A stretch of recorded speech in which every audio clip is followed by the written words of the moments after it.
आज उषुना चाउल पोड़ पिठा बनइबा। उषुना चाउल पोड़ पिठा प्रायतः लोक अरुआ खाइबा पसंद करते से आज आम उषुना चाउल पोड़ पिठा बनइबा। से गोटे कप उषुना चाउल को 7-8 घंटा तले पानी में भिजे देती गोटे नड़िया को बाड़ी अधा नड़िया आम कोरीदबा अधा नड़िया आम काटिदबा।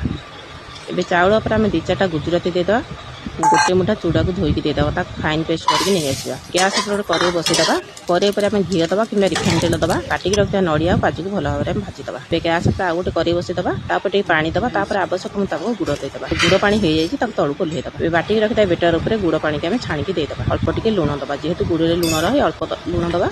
तापर भाजी रखा काजू नड़िया कोरिक रखा नड़िया को 50% देदबा। छोट चमच गोटे चमच खाइबा सोडा देदबा ताको भल भाव में मिसईदबा। गैस पर आउ गोटे कड़े बसईदबा कड़े पर आम घी दबा कि रिफाइन तेल दबा। कड़े ताऊ हो जाए गोलिक रखा बेटर को तापर आम देदबा घोड़णी घोड़ी दबा। पिठा भी आम 50% हो जाए आम भाजिक रखा नड़िया काजू आज जो 50% रखी तापर आम देदबा। तापर गोलमरच गुंड देदबा घोड़ीदबा पिठा सिझिला पर्यंत। उषुना चाउल पोड़ पिठा आम संपूर्ण रेडी। उषुना चाउल बनई बोली कहीं भी जापारे मुझे जहाँ खाया देली समस्त कहले अरुआ चाउल बनई। नेक्स्ट ब्लॉग देखिए चैनल को सब्सक्राइब करते रही। जय श्री जगन्नाथ।